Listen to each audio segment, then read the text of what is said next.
On March 28, 2025, Microsoft quietly deleted a tiny script from Windows 11 insider builds that power users had treated like an emergency exit. Its name was bypassnro.cmd, and for years it offered a simple way around one of Windows 11's most controversial setup requirements. Disconnect the network, invoke the script, restart setup, and Windows could expose the path to an offline local account instead of demanding Microsoft sign-in. Microsoft's release notes did not describe the removal as an accident. The company said the change would ensure users left setup connected to the internet and using a Microsoft account. The response was immediate because the script represented something larger than one command. It was proof that the wall was partly made of switches. If Windows refused a choice, a registry value, command prompt, answer file, or altered installer could often reveal that the forbidden path still existed underneath. Then, in October 2025, Microsoft announced another step. Insider builds began removing known local account creation mechanisms from the out-of-box experience. A command that launched a local-only account flow stopped being an escape. Microsoft said these methods could skip critical setup screens and leave machines incompletely configured. For enthusiasts, the pattern looked familiar. A workaround appeared. It spread. Microsoft identified it. A later build closed the root. But the deeper change was not that every bypass had died. Some continued working, and others were replaced within days by more elaborate installation methods. The important change was where Windows was beginning to draw the line between a preference you could alter and a platform requirement you could not fake. A registry DWORD can persuade an installer to ignore a checklist. It cannot give an old processor an instruction the silicon does not understand. It can disable a setup branch. It cannot forge a trusted boot chain, create a TPM, or reproduce cryptographic state rooted in hardware. And that is where registry warfare changes character. The fight moves from software policy toward architecture. For decades, the Windows registry symbolized an unusual kind of power. It was ugly, dangerous, poorly understood, and astonishingly effective. Settings hidden from control panel often remained exposed as keys. Policies could be changed directly. Services could be disabled. Shell behavior could be rewritten. A knowledgeable administrator could turn Windows into something radically different from the default machine a consumer saw after first boot. That flexibility was partly accidental history. Windows had to serve homes, governments, laboratories, banks, manufacturers, schools, and enormous corporate fleets. The same operating system needed graphical controls for ordinary users and deep configuration surfaces for administrators managing thousands of machines. Group policy itself frequently wrote values that eventually lived in the registry. Registry control was therefore not merely a hacker trick. It was part of Windows management. That fact matters because the claim that Microsoft is eliminating the registry is wrong. Windows 11 still relies heavily on registry-backed configuration and enterprise policy. Microsoft documents extensive policy CSP and group policy settings, whose implementation maps directly to registry locations, including diagnostic data and security controls. The registry is not disappearing. What is disappearing are some assumptions about what a registry edit should be allowed to override. Windows 11 made that conflict visible on June 24, 2021, when Microsoft announced hardware requirements that excluded millions of otherwise functional PCs. TPM 2.0 became part of the baseline. Secure boot capability was required. Microsoft also limited official support to specific generations of processors. The decision was controversial because many unsupported systems were fast enough to run Windows 11's interface in ordinary applications without difficulty. The installation barrier therefore looked artificial. And in part, at the setup layer, it was. Microsoft eventually documented a registry value named allow upgrades with unsupported TPM or CPU for certain unsupported upgrades. Set it correctly, and setup could ignore the supported CPU list and TPM 2.0 check as long as the machine still had at least TPM 1.2. Other methods went further. The installer exposed lab config values. Enthusiasts modified compatibility files. Scripts interfered with dynamic update checks. Rufus turned several of those techniques into checkboxes, allowing ordinary users to create installation media that removed TPM, secure boot, RAM, and account requirements. For a while, the lesson seemed obvious. Microsoft's hardware wall was mostly bureaucracy, wrapped around a perfectly functional operating system.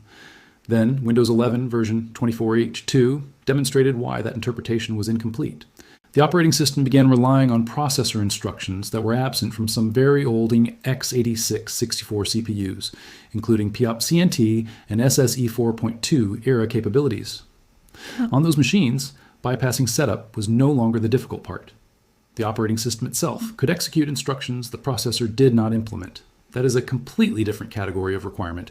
An installer check asks, does this machine satisfy Microsoft's supported configuration? A hard instruction dependency asks, can this processor execute the code? The first can be lied to. The second eventually becomes an invalid instruction and a machine that cannot reliably boot the operating system. This was the moment the old registry mentality hit physics. A DWORD can change a Boolean. It cannot add transistors to a processor manufactured 15 years earlier. That does not vindicate every Windows 11 requirement.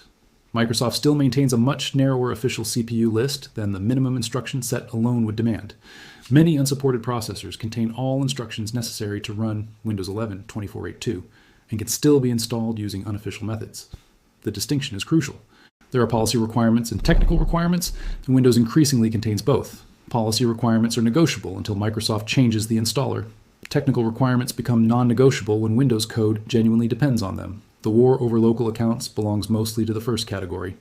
Microsoft still supports local accounts inside Windows 11. Its current support documentation explains how a user signed in with a Microsoft account can switch to a local account afterward. That means the local account subsystem has not been ripped from the kernel. The restriction is concentrated in the initial consumer setup experience. The difference sounds small until a new PC is sitting on a workbench without internet access, needs to be prepared before deployment, or belongs to someone who simply does not want cloud identity attached during first boot. In those moments, setup policy determines who gets to establish the machine's first identity.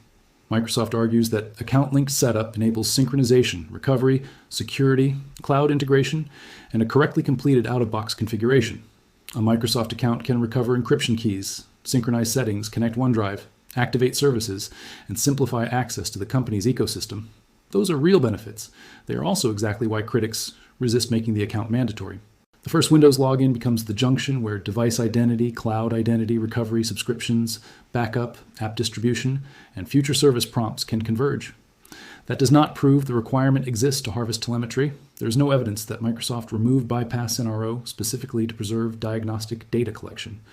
Windows diagnostic telemetry does not suddenly stop existing merely because the machine uses a local account, and many telemetry controls operate independently of sign-in type. The stronger, supportable accusation is about ecosystem control. By requiring internet connectivity and Microsoft identity during consumer setup, Microsoft can guarantee that a new Windows installation begins inside a relationship it controls. That relationship may later be reduced. The user can switch to a local account, disable optional experiences, alter privacy settings, remove applications, and change defaults. But the default path now establishes the cloud connection before the owner reaches the desktop. In March 2025, removing bypass NRO.cmd did not immediately eliminate every route around that requirement. Users discovered that the underlying registry value could still be created manually in some builds. Unattended installation files could automate local user creation. Rufus could prepare installation media with answer files that changed setup behavior before the machine ever reached the Microsoft account screen. This exposed another important truth about Windows. There is no single bypass layer. UBE is one layer. Windows setup is another. Compatibility appraisal is another. Group policy is another. Boot firmware and hardware security sit beneath them all. Closing one route can simply push advanced users downward to the next layer. That is why the October 2025 announcement mattered more than deletion of one batch file. Microsoft said it was removing known mechanisms for creating a local account during OOBE, not merely retiring an old convenient script. The phrasing indicated active enforcement of an outcome. Internet connectivity and Microsoft account setup would be part of the intended consumer experience. A local-only command that enthusiasts had discovered was subsequently targeted as well. Yet even then, unattended setup remained a different problem because enterprises have legitimate reasons to automate Windows deployment. Microsoft cannot simply eliminate answer files without damaging the systems corporations use to install and configure enormous fleets. The power user therefore survives by borrowing machinery designed for organizations. This has happened repeatedly in Windows history. Features removed from the consumer interface persist through enterprise management tools because businesses require repeatable control. The difference is accessibility. Typing one command is ordinary user territory. Building an answer file is administrator territory. Every time a simple bypass disappears while a complex deployment method survives, autonomy does not vanish equally for everyone. It becomes more expensive in knowledge. That may be the most important consequence of the modern crackdown. Microsoft does not need to create an impossible lock to change user behavior. It only needs to raise the effort above what 99% of owners are willing to spend. A buried registry edit is already invisible to most people. A bootable USB tool is harder. An unattended .xml file is harder still. A custom image, modified setup workflow, or alternative operating system demands another level of commitment. The default therefore wins, not because alternatives are mathematically impossible, but because friction determines behavior at population scale. Hardware enforcement pushes that asymmetry further. TPM 2.0 is not simply a setup badge. A trusted platform module can store cryptographic material and measurements used by Windows security features. BitLocker can seal disk encryption secrets to expected platform state. Windows Hello can rely on hardware-backed credentials. Measured boot can record components loaded during startup. Device attestation can allow another system to evaluate whether a machine reached a trusted state. Secure boot performs a related job earlier in the chain, allowing firmware to verify signatures before handing control to the operating system. These protections exist because malware learned to move below ordinary applications. A malicious program running as administrator is dangerous. A bootkit that executes before Windows can be much harder to detect and remove. Modern security, therefore, tries to establish trust before the desktop appears. That is the engineering case behind Microsoft's hardware baseline. The company wants security features to be assumptions rather than optional luxuries. If every supported Windows 11 machine can be expected to have a modern TPM UEFI firmware, secure boot capability, and a relatively recent processor architecture, developers can build defenses around those assumptions. The cost is compatibility with machines that still perform useful work, but do not satisfy the new trust model.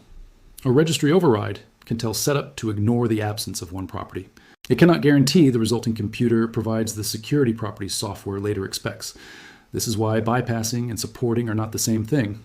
A machine may run Windows 11 perfectly for ordinary desktop workloads while remaining outside Microsoft's validated configuration. It may continue receiving updates for years, yet Microsoft can still state that updates are not guaranteed on unsupported hardware. That uncertainty becomes part of the price of autonomy. Feature updates can rerun compatibility appraisal. Installation methods that worked on one release can fail on another. The script can depend on a file Microsoft later changes. The owner has one control for the current build, not necessarily a permanent treaty. Windows as a service makes that distinction unavoidable. Under older operating system models, defeating one installation check could produce a machine that remained largely frozen until the owner chose to upgrade. Windows 11 receives cumulative updates, servicing stack changes, feature enablement, new components, and periodic version transitions.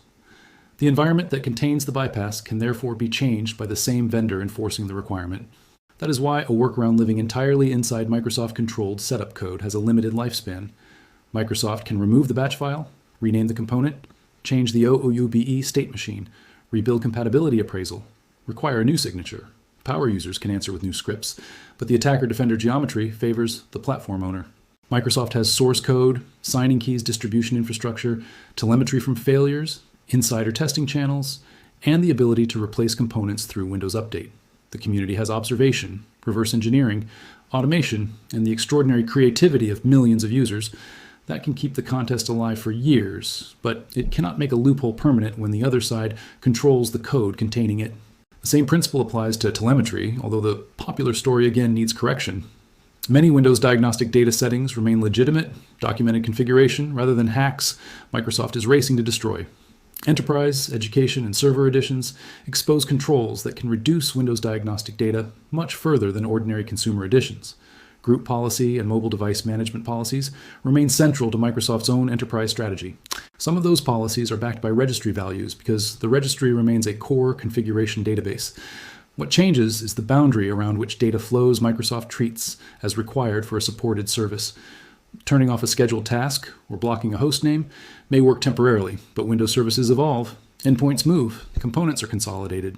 A third-party debloating script written for one release can disable features that are renamed or repackaged in another. The deeper Windows becomes integrated with cloud-delivered search, account services, security intelligence, store infrastructure, backup, and AI features, the harder it becomes to treat every network connection as a detachable accessory. That does not mean every connection is surveillance. Windows Update needs servers. Microsoft Defender needs threat intelligence. Certificate validation needs infrastructure. Time synchronization and activation have legitimate network roles.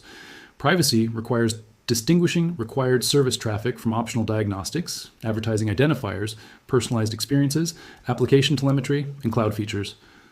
Registry warfare often fails at that distinction because its culture rewards the satisfying binary switch: set 0, disable service, delete task, block domain. Modern Windows is increasingly built from dependencies rather than isolated toggles. A service disabled for privacy can also control store licensing, notifications, authentication, or update orchestration. A policy copied from an old guide may exist, but no longer govern the component the guide claims it controls. The operating system has become too dynamic for a static collection of magic keys to remain reliable forever. Then, in 2026, Windows exposed another architectural shift. Microsoft released Windows 11 version 26.8.1 for select new devices built around the next generation of Qualcomm Snapdragon hardware. The company explicitly said 26.8.1 used a different Windows core from versions 24.8.2 and 25.8.2 and was not designed as an in-place update for existing PCs. The detail matters far beyond ARM laptops. It demonstrates that Microsoft is willing to let Windows diverge beneath the familiar desktop in order to support new silicon and platform capabilities. The Windows users see may look continuous, while the foundations underneath it become more specialized. A workaround built around assumptions from one core may not transfer cleanly to another. This is the direction in which bypass resistance becomes structural rather than cosmetic. If a future security feature depends on a hardware root of trust, there may be no registry value that recreates it on hardware without that capability. If code is compiled around a newer instruction baseline, an installation trick cannot teach an old CPU the missing operation. If authentication depends on attestation from a trusted device state, changing a local flag does not necessarily change what a remote service accepts. And if setup is redesigned as a server-assisted process whose required state is validated remotely, deleting one local script becomes increasingly irrelevant. None of this proves Windows is destined to become an iPhone-style locked appliance. PC hardware remains unusually open by consumer technology standards. Users can still build desktops from parts, replace drives, boot alternative operating systems, and install arbitrary Win32 software. Windows 11 still supports local accounts after setup. Enterprise administrators retain extraordinarily deep policy control. Secure boot can often be configured in firmware, and Linux distributions support it through their own signed boot chains. The PC is not dead. What is changing is the layer at which Microsoft is willing to promise compatibility. The old Windows promise was largely behavioral. If software could somehow be made to run, Windows often tolerated the configuration. The new promise is increasingly conditional, supported. Windows assumes a security baseline, an update model, and a set of connected services. That transformation is visible in the Secure Boot certificate transition occurring in 2026. The certificates that have anchored Secure Boot on many Windows systems since 2011 began reaching expiration dates starting in June 2026. Microsoft has been distributing replacement certificates to supported Windows devices, updating the trust infrastructure beneath the operating system. A computer can continue booting without receiving the new certificates immediately, but the transition illustrates how trust has become a managed lifecycle. The firmware database, boot manager, operating system, update service, and hardware vendor now participate in a chain that must evolve over time. In that world, the registry is several floors above the foundation. Editing it can still alter Windows behavior dramatically, but it cannot automatically override every decision made by firmware, cryptographic trust, hardware capabilities, or remote validation. This is the technical meaning behind the feeling that the loopholes are getting smaller. The easy escapes are being pushed upward into nostalgia, while meaningful control demands deeper knowledge. For power users, there are three possible responses. The first is to remain inside supported Windows and use the control Microsoft still officially provides. Pro or enterprise policy, local accounts where available, privacy settings, application controls, firmware configuration, and carefully chosen cloud features. This produces the least maintenance and the strongest compatibility, but it accepts Microsoft's definition of the supported platform. The second is to continue the bypass arms race. Tools like Rufus show why that path remains powerful. Rather than asking Windows setup politely for an unsupported option, installation media can be prepared in advance to automate different answers. On hardware that possesses the instructions Windows actually needs, this can keep older PCs useful long after Microsoft removes them from the supported list. But the method comes with an obligation. Every major release must be treated as a new compatibility event. A workaround that defeats a 25.8.2 installer cannot guarantee a future kernel will continue executing on the same processor. The third response is migration. Linux does not make old hardware immortal, and distributions also raise kernel, firmware, graphics, and instruction requirements over time. But its governance structure changes who controls the boundary. Source code can be patched. Boot components can be replaced. Community distributions can target hardware vendors no longer support. An unpopular requirement can be forked around if enough developers care. That is a fundamentally different negotiating position from a proprietary platform whose binaries and signing infrastructure remain under one company's authority. The practical cost is compatibility with Windows-only applications, games, anti-cheat systems, specialized drivers, Adobe workflows, certain enterprise tools, and vendor utilities. For many users, Those dependencies are stronger than any philosophical objection to Microsoft accounts or telemetry. That is why Windows can close small exits without triggering an immediate mass migration. Ecosystems are held together by the applications people cannot replace, not merely by the operating system they prefer. The most consequential form of lock-in is therefore not a missing registry key. It is the project file that opens correctly only in one application, the game protected by one anti-cheat platform, the company VPN certified for one environment, the peripheral whose utility exists only for Windows. As long as those dependencies remain, Microsoft has room to redefine the supported PC without losing every user who dislikes the change. But room is not unlimited. The reaction to the local account crackdown demonstrates that users distinguish between security and consent. A TPM requirement can be defended as a hardware security baseline. Removing an offline account path is harder to explain as technically necessary when Windows still supports local accounts after setup. Microsoft's own documentation makes the contradiction visible. The company recommends Microsoft accounts, but a user can later switch to a local account that does not require internet connectivity to sign in. The disputed question is therefore not whether local accounts can exist. It is who controls the moment when the machine's first identity is created. That is why the bypass fight feels personal in a way processor instructions do not. Nobody expects a registry key to make a Core 2 Duo understand an instruction absent from its silicon. But when a working local account feature exists and setup deliberately withholds it, the barrier is obviously policy. Power users interpret that as a challenge because the machine is physically in front of them, the code can create the account, and the vendor has chosen to prevent the obvious path. Microsoft interprets the same decision as standardizing setup around security, recovery, connectivity, and services. Both descriptions can be true without producing agreement. This matters for repair and reuse as well. An unsupported machine may remain electrically healthy for years, but each new Windows baseline can turn software support into the component that effectively ages out first. A motherboard does not need to fail for the owner to face replacement pressure. If the operating system, drivers, security stack, and major applications converge on newer requirements, useful hardware can become stranded by compatibility rather than damage. Registry tricks can delay that transition, but they cannot guarantee that the surrounding ecosystem will continue recognizing the machine. The future of registry warfare will be decided by how many controversial requirements move from policy into architecture. If the rule remains an OB branch, someone can often find another route through setup.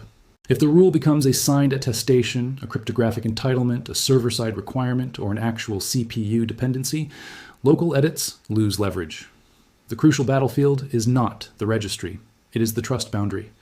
Who signs the bootloader? Who defines acceptable hardware? Who decides whether setup is complete? Who controls identity recovery? Who determines which diagnostic level is available to which edition? And which of those decisions remain changeable by the owner after purchase? Windows still gives owners far more control than the most dramatic locked ecosystem comparisons suggest. But the direction of travel is unmistakable in specific areas. Consumer setup is more account-centered. Security depends more heavily on hardware trust, and unsupported configurations require increasingly specialized maintenance.